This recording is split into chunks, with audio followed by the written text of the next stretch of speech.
Hi guys, it's Sha. So for those who have stayed tuned and watched my previous weeks of my digital diary series, thank you so much. And if you guys are new, welcome.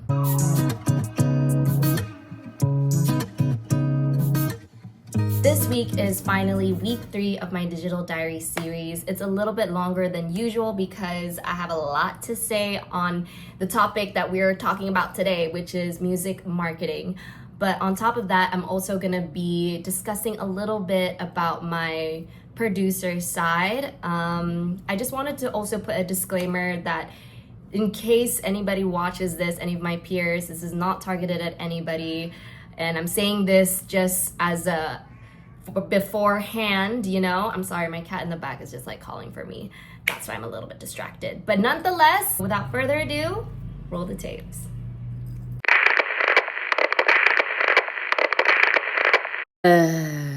It's the 9th of March, and honestly, it's also 1 week down of Ramadan. Actually, first week has been pretty chilled. I actually have been doing very well. I've been keeping up. I'm finally back here, and it feels really good. Yesterday, I had a session with Kenny, and I was discussing with him what would be the follow-up to Love on Hold. I mean, for me, I worked on this song a while back, but I just needed a fresh sound for it. So Kenny fits the bill because he's my R&B guy for these things. And we were just doing that yesterday and just discussing the financial aspects of this project is gonna be in total. I mean, when it comes to the conversations of finance, it's always gonna make someone feel awkward. It's always gonna make someone feel uncomfortable. But I think it's because in this industry or whatever that you do, people can easily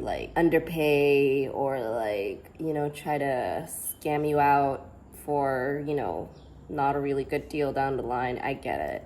But for me, having to be independent, it just kind of makes you have that a little bit of a tough skin to kind of have and sit down with these conversations. So glad that we did. It's all good. I was sharing to him my timeline of how I want the year to be when it comes to my releases. I think I'm really excited that I feel the years before has just been more of really a good learning and putting into practice everything that I've learned so far in terms of how to release music and what to do. There's just so much more to think about than you think, than just make a song, release it, market it. I think it's a project. It's your passion project, and for something that you care about, it takes time and planning and structuring and all of the in-betweens, I feel it's time. I'm really not worried so much about how people are going to receive it. I just really want to do this for myself because I feel I owe it to myself and have a nice body of work that I myself can, share to everyone. And whether they like it or not, that will be none of my business. I just want to make this as a form of challenge that I could be proud of for myself.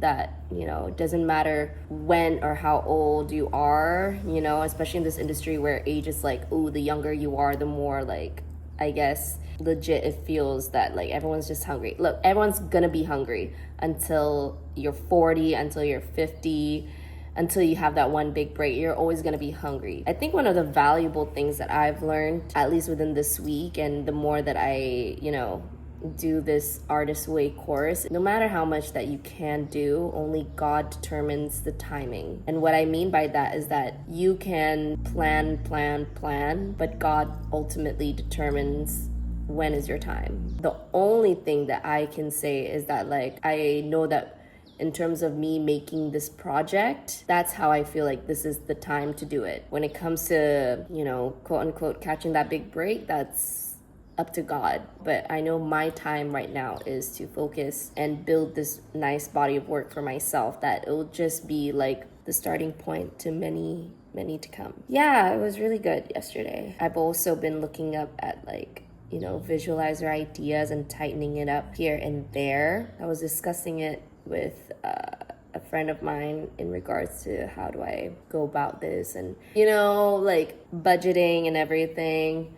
A lot of people really don't realize that like 5K and 10K is like very low. And look, I've been that girl that I see a video, it looks very simple, and I'm like, how could this cost X amount, you know, when I could just do it myself? I think someone who's used to seeing certain quality of work, like it's like a 5K simple video and doing it in one location versus a 15K budget really makes a difference. The devil is in the details. For me, like the more that I'm in this industry, the more that I learned that. I'd like to invest a little bit of money to my visualizer for this one, just because since the label, like I haven't really had like a nice solid, you know, well budgeted video for myself aside from, you know, Glory. After that, like Candy Mine and all that, like I'm working with an indie budget. I didn't even have a video for Asal Ko Nananyes, and that is a whole other story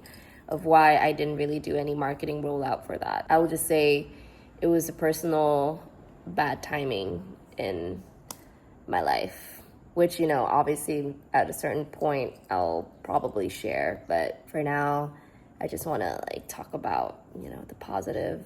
Today, I'm also going to start the week 3 of the Artist's Way. I realized that, you know what, as long as you do each week within 1 week and you make the fullest out of it. This is 13th? Yeah, let me check my calendar. Oh no, this is the 12th. Sorry, I was jumping into the future. I just had my facial yesterday, so my skin looks a little bit scarry because of it. I enjoyed it. I sometimes feel like I need the gunk out of my skin. Whatever. This is a video not about my skin, because I'm pretty sure I share a lot about that on social media. Well, to be fair, not as much anymore. I don't know. Like, I feel like today's topic is exactly that. It's about sharing. I just watched a very good video about sharing your art. And in the beginning, when I started doing, I would say, my creative spiritual journey, I've always low-key have been like not really great, or like kind of cringed at the idea of having to really share and push and promote and market and this and that. Someone who has come from like a marketing corporate life, like I feel like all of it just has to do with numbers, has to do with budget, has to do with like everything. Everything is just so calculated. When I think about wanting to release my projects, or when I think about wanting to release my music, on one hand, of course I'm super proud, and of course I'm super happy to share whenever I make something. But on the other hand, just this idea of posting and pushing and shoving it down on people's faces, like do this, do that. The thing that honestly that I just don't like. And I think it made me have this sort of like bad relationship with the idea of music marketing, because even when I was in a label, everything was just inauthentic to me as a person. And I felt like if this digital diary wasn't out, I'm pretty sure no one would have really known what are my actual thoughts when I'm building towards something. And after watching this video, if this video goes up, I'm definitely gonna put a link to it, because I feel like whoever needs to hear this, you'd probably really appreciate it. Because I definitely did. What I got out from this video, at the end of the day, it's just about me changing my perspective and changing my way that I view my relationship with my music. And marketing is just that gap between the creator and the product made. This gap that I need to fix my relationship with, so that I can feel fulfilled as a creative myself. Of course, I really want to share my shit to people. Of course, I really want them to like enjoy what I make, but I also don't want to come across as like, oh, she's really pushing it, or she's really forcing this down people's throat. And this is my controversial take. Some people are going to come after me, maybe my peers as well are going to come after me when I say this, but this is just my own opinion. I don't have any personal vendetta or any personal grief against it. I think for me, I'm just one of those people that I can't do marketing that's, I get it, it's a whole trend here on like TikTok or social media, be like, hey, if you like this artist and if you like this artist, well, we have this type of artist in Malaysia. I don't know, I feel like if that is what works for them, then that works for them, but when I see examples like this, I think my struggle has always been, I don't think that resonates to me. I don't want to be another version of this, another version of that, and then you get this, like I just want to be Sha. And of course all the extended conversations of like, she sounds like Doja Cat, she sounds like Bia, like that's just, people probably categorizing what is familiar to them, kind of like connect the dots here and there. But like, I don't think on my end, for me, I know on my end, I don't actively try to make myself sound like this, make myself sound like that. I think that's why my relationship with the idea of music marketing has always been like kind of like sour, because I see it as always having to do something for a quick viral moment. And in the times that we live, I guess that's what you need to do. But it's just not for me. Until I came across this video that it clicked. It's all because of this guy using Tyler, the Creator's interview as an example. In that interview is for the Converse event, and he was talking about like, once you have that product that you're proud of making, most people nowadays just post it up on their stories or post it up on their Instagram, but not really like marketing it out. And then of course, if I look at it at face value, it's exactly what I talked about, where it's like, doesn't this go against what he also believes? After this like little tiny talk from this creator, truly like marketing to me now is just more so of like, yes, all the hours, all the stress, all the emotions, all of this and that is put into this work that I want to share to people, and I'm just gonna make one simple story about it, or like I'm just gonna do one simple out now type of thing. No, just the idea of that is so true and so valid. But I think what clicks to me is that marketing itself is about like building the world for my art to live in. It's about communicating the world that I built around it. That is where I felt like nowadays most music marketing can come off as like inauthentic to me, because I can tell that it's not exactly the world. I'm not really communicated properly with this.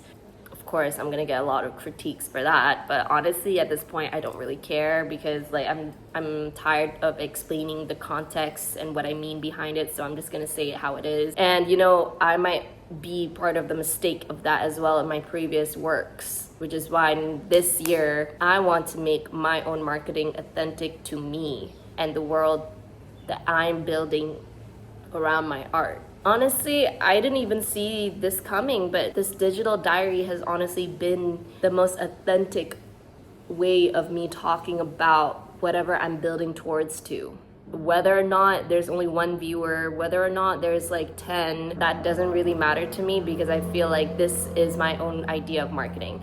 If people care enough about the work that I make and they want to know what's behind the scene, well, here it is. I'm sharing to you exactly how musicians come up with a concept, and it's not always work. It's not always being in the studio and then like you spend one day just thinking about the concept. No, it's like months in the making before you even get one single release out. With the timeline that I set for myself, and again, like I don't know if by the time I finish a 12-week course, I'll have a full, complete mixtape. At this point, I don't know if it's a mixtape, an EP, but all I do know is a collection of my work. I don't care where it belongs, but I just want all of it to be in this one body of work, and I'm gonna feel happy that I did that. This project is the first project that I am doing this, and I'm doing this with respect to myself. Is me doing things that make sense to me, that make sense to the world that I am in, that I'm trying to create for my art. And I'm sure along the way I'll figure out more visual identities and things that I can add into this world of mine. But I think this is the first step to really figuring it out. Beep beep. So It's 13th of March and had a really good session today with Saf. Such a wholesome guy, you know? Like you'd see him and you'd think that, oh my god, he looks like a gangster and whatnot. But let's be honest, he's like the biggest. I feel like he has such a nice, like, big heart, in my honest opinion. Yeah. So Saf, if you're watching this digital diary, thank you for making my day. So basically today we just had that session completing one of the songs that we did together about 2 years ago. So we came back to revisit it and just give it a little updated treatment on it. And along the way, we were talking about, you know, the world of marketing your music. And I know yesterday I was like also talking about that, but to expand on it, you know, everyone has their own way of creating content and how they communicate their world artistically to people. And I'm at a disadvantage in this era of social media because I am the kind of person that if I'm working, I really am working. I can't put my camera in front of me and work on something, just press record. I think I would have to need someone to probably record me candidly, or else I'll feel like a little bit like it just changes the mood. It shifts the mood in the room the second someone presses record on their camera and you're in the middle of making music. You know, if this digital diary for some people is gonna be boring, then so be it, because I guess you're just not interested enough to know me. Or maybe I'm not interesting, but I like to believe that I'm interesting. I can't. Maybe do I need like a camera crew? No. Please don't bring a camera crew in the studio. But in regards to that, I'm sorry if this digital diary is gonna come with a lack of B-rolls or like footage of me walking or whatnot, because let's be honest, it's a lot to edit in. It's a diary after all. You know, some people's personal diary, they need to have bloopers or B-rolls of themselves in the studio or something while they're explaining, but you ain't gonna get none of this. Oh, and I forgot to add, yes, there is videos of me actually recording myself while I'm in the studio, but it's just a once in a while type of thing. And at that time, it was the songwriting camp last year, which I miss, and I can't wait for this year to happen again. But only because everyone around me was comfortable having a camera as well. So for me, like, I wouldn't record if other people are not comfortable. So yeah. Good morning. Actually, it's not good mornings. Good afternoon. It's 16th of March, and I feel like maybe this week I've been vlogging a little bit more in this digital diary because honestly, there's a lot happening this week. Good things, good things. Yesterday, I had a session with Kenny and Emino, and honestly, like, I feel like bringing them two together is like, I felt like I just assembled the Avengers. I'm a little bit tired today because number one, I can just feel my period coming, and it's supposed to be coming within these few days. Look, if you're a guy, you'll never get it.